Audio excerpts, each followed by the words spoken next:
Amina's fingers shook as she held the phone, her eyes fixed on the short message glowing on the screen. It was only a few words, simple and fragile, yet they carried the weight of years. Rahman stepped closer, his voice low but steady as he asked what it said. She did not answer immediately. Instead, a tear slid quietly down her cheek, not from pain, but from a relief she had waited too long to feel. He wrote, "He wants to come home," she whispered. Rahman closed his eyes for a moment, as if allowing those words to settle gently into his heart. He did not speak, but his hand rested on the back of the chair beside him, tightening slightly, like a man who had learned to hold his emotions carefully so they would not spill too fast. He nodded slowly, and the silence between them filled with gratitude instead of sorrow. Far away, Zayed stared at his phone after sending the message, his heart beating in uneven rhythms. He did not know whether they would reply with love, anger, disappointment, or silence. But in that moment, he accepted whatever came, because what he sought was not forgiveness from words, but forgiveness he hoped already existed within their hearts. A reply did not come immediately. Minutes stretched into hours, and in that stillness he confronted memories he had buried long ago. He remembered leaving, his face cold with determination, his voice steady as he spoke about independence, ambition, and the life he believed he deserved.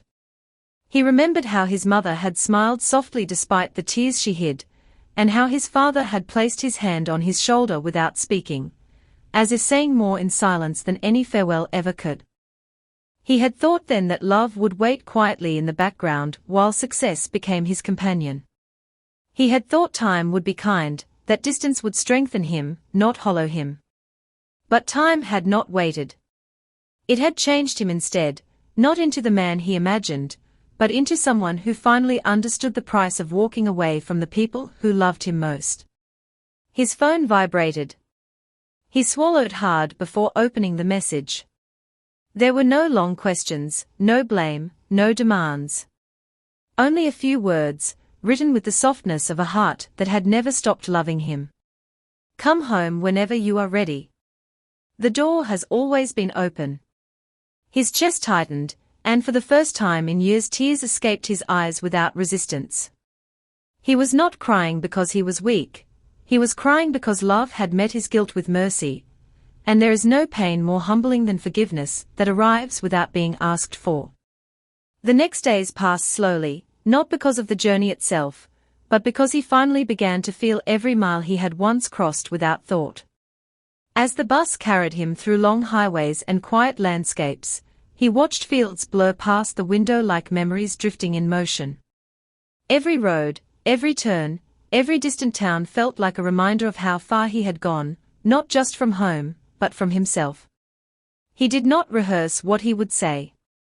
Words felt small compared to the years they had lost. Instead, he focused on the feeling of returning, a feeling that grew heavier and gentler at the same time, like a heart opening slowly after being locked for too long. Back at home, Amina prepared everything without realizing she was doing it.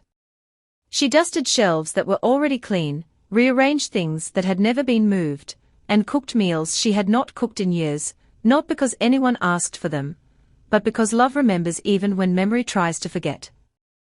Rahman did not help much in the kitchen. Instead, he walked outside again and again, standing near the gate, pretending to check the road though he already knew what he was waiting for. Evening arrived like a soft whisper. The sky turned faint orange, and the light stretched gently across the street. Then, the sound of footsteps. Zayed stood at the edge of the gate. He did not look like the boy who had left years ago.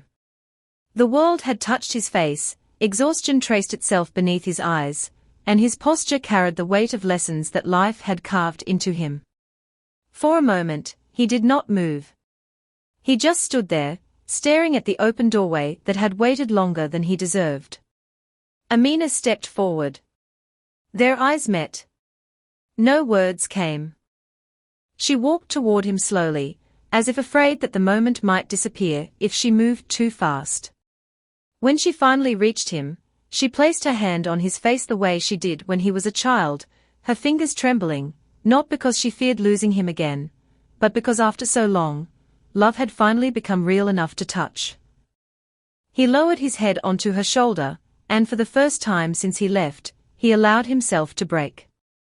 Every regret, every mistake, every prideful thought that once kept him away dissolved into tears. He said nothing, but his silence spoke everything his heart had been waiting to confess. Rahman stood at a distance, watching them. He did not run forward. He did not cry. He simply walked slowly toward his son, his steps firm but gentle. When Zayed lifted his head, their eyes met, father and son, two men who had lived through different kinds of silence. There were no speeches, no dramatic words, no emotional outbursts. Rahman placed his hand on Zayed's back, steady, warm, unshaken. And in that quiet gesture, forgiveness, acceptance, and love all existed at once. That night, the house did not feel empty anymore. The rooms felt fuller, the air warmer, the walls alive again with the presence of a heart that had finally returned. They sat together, not discussing the past, not searching for reasons, not opening wounds. They spoke lightly about simple things, and yet, beneath every sentence, there flowed a tide of unspoken gratitude. Zayed understood then that home was not just a place he had left. It was a love that had followed him everywhere.